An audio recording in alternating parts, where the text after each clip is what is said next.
یروشلم شہر اس روئے زمین پر وہ واحد شہر ہے جسے تینوں الہامی مذاہب یعنی یہودیت، عیسائیت اور اسلام کے ماننے والے عزت و احترام کی نگاہ سے دیکھتے ہیں اور اسے مقدس سرزمین تسلیم کرتے ہیں۔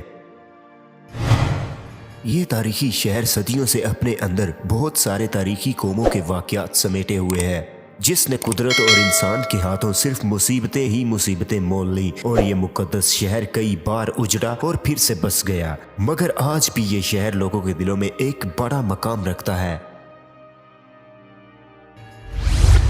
یہ شہر اپنی جغرافیائی حدود کے لحاظ سے بھی ایک عجیب شہر ہے، کیونکہ یہ شہر ڈھلوان پہاڑیوں میں بسا ہے جو جزریل کی سرزمین سے لے کر عقبہ تک پھیلا ہوا ہے۔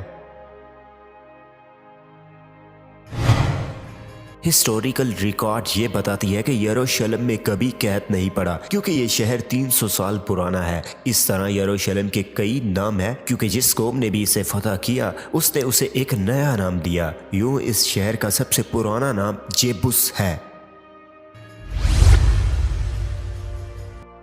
یہودی لٹریچر کے مطابق حضرت ابراہیم نے اس شہر کو جیرا کہا تھا، اور بعد میں شالم نامی بادشاہ نے 2000 سال قبل مسیح اس میں شیلم کا اضافہ کر دیا۔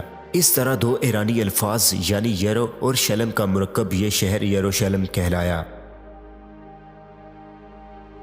اس کے علاوہ عرب کے لوگوں نے اسے دی سٹی آف گولڈ کا نام بھی دیا، کیونکہ جب سورج طلوع ہوتا تھا تو اس کی کرنوں سے یہاں سنہری پتھروں سے بنے ہوئے مکانات جگمگا اٹھتے تھے۔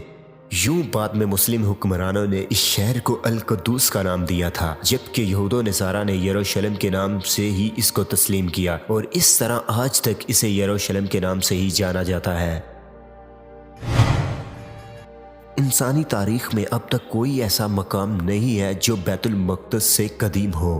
اہل کتاب کے عقائد کے مطابق ایلیا وہ سرزمین ہے جس کے ذریعے انسان گناہوں سے پاک ہو جاتا ہے۔ کہتے ہیں کہ یہی وہ جگہ ہے جہاں سے کائنات کی تخلیق ہوئی، جبکہ احادیث کے مطابق یروشلم میں سب سے پہلے خود حضرت آدم علیہ السلام یا ان کے کسی بیٹے نے قدم رکھا تھا۔ جیسا کہ نبی صلی اللہ علیہ وسلم نے فرمایا کہ روئے زمین پر سب سے پہلی مسجد مسجد حرام ہے، اور اس کے 40 سال بعد بیت المقدس کی بنیاد رکھی گئی تھی، مگر غالباً اس وقت یروشلم میں انسانی آبادی نہیں پھیلی تھی۔ تاریخ کے مطابق سب سے پہلے یہاں آل سام یعنی نوح علیہ السلام کے بیٹے سام کی اولادیں 2500 سال قبل مسیح میں آ کر آباد ہوئی، جنہیں کنانی کہا جاتا تھا۔ اس لیے یروشلم کو قدیم ارض کنان سے بھی یاد کیا جاتا ہے۔ حضرت محمد صلی اللہ علیہ وسلم نبوت کے 7ویں سال سفر اسراء اور معراج پر تشریف لے گئے۔ اس دوران آپ مسجد حرام سے بیت المقدس پہنچے اور تمام انبیاء کرام کی نماز کی امامت کروائی، اور پھر اسی مقام سے براق پر سوار ہو کر 7 آسمانوں کی طرف روانہ ہوئے۔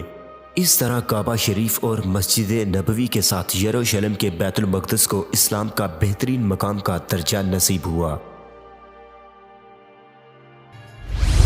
16 ہجری یعنی 236 عیسوی صدی میں حضرت عمر ابن خطاب کی خلافت میں بیت المقدس کو یہود و نصارہ کے ہاتھوں سے آزاد کرا لیا گیا، اور یروشلم اسلامی دنیا کا مرکز بن گیا۔ تو بہت سارے مسلمانوں کے قبائل یروشلم کو فتح کر لینے کے بعد آئے اور وہاں سکونت اختیار کی، اور کچھ ہی دیر میں یروشلم ایک خالص عرب کے علاقوں میں جانا گیا۔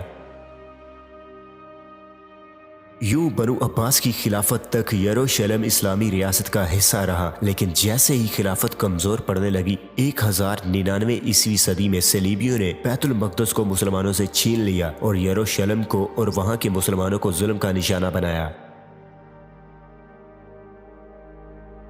تقریباً 88 سال تک یہ شہر صلیبیوں کے قبضے میں رہا، اور آخر کار قبلہ اول کی خاطر 16 جنگیں لڑ کر سلطان صلاح الدین ایوبی نے 1187 عیسوی صدی میں یروشلم کو دوبارہ آزاد کروا لیا۔